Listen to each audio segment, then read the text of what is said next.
Hello everyone, আজকে আমি তোমাদের সাথে শেয়ার করব মধ্যম গ্রামের ওয়ান অফ বেস্ট বিরিয়ানি। আশা করি তোমরা দোকানের নাম দেখে বুঝেই ফেলেছো আমি রেড ড্রাগনের বিরিয়ানির কথা বলছি। ওখানকার মেনুতে কিন্তু সব রকমের আইটেমই পাওয়া যায়, তবে আমি সেদিন ট্রাই করেছিলাম ওদের চিকেন বিরিয়ানিটা।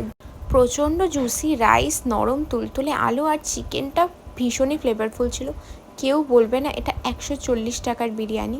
আশা করি তোমরা চিকেনের পিসটা দেখে বুঝতেই পারছো এটা কিন্তু খুব ছোট পিস নয়, বেশ বড়ই ছিল।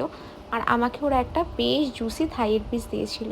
জানি না কতটা বিশ্বাস করবে, মধ্যমগ্রামের যে অন্যান্য বিরিয়ানির দোকানগুলো আছে যেগুলো সো কল্ড ফেমাস, তাদের থেকে এর টেস্ট আমার কিন্তু হাজার গুণে অনেকই ভালো লেগেছে। আর এবার গিয়ে দেখলাম যে ওরা একটা ডাইনিং প্লেস করেছে যেটা সম্পূর্ণ এসি এবং প্রচণ্ড পরিষ্কার পরিচ্ছন্ন।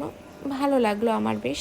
আর আশা করি তোমরা আমাকে থেকে বুঝতেই পারছো আমি খাবারটা কতটা এনজয় করছি। আর এই দেখো, এরকম ডেকোরেটেড জায়গা, বেশ অনেকজনই বসে খেতে পারবে। ভিডিওটা ভালো লাগলে কিন্তু লাইক কমেন্ট করতে ভুলো না। চলো বাই।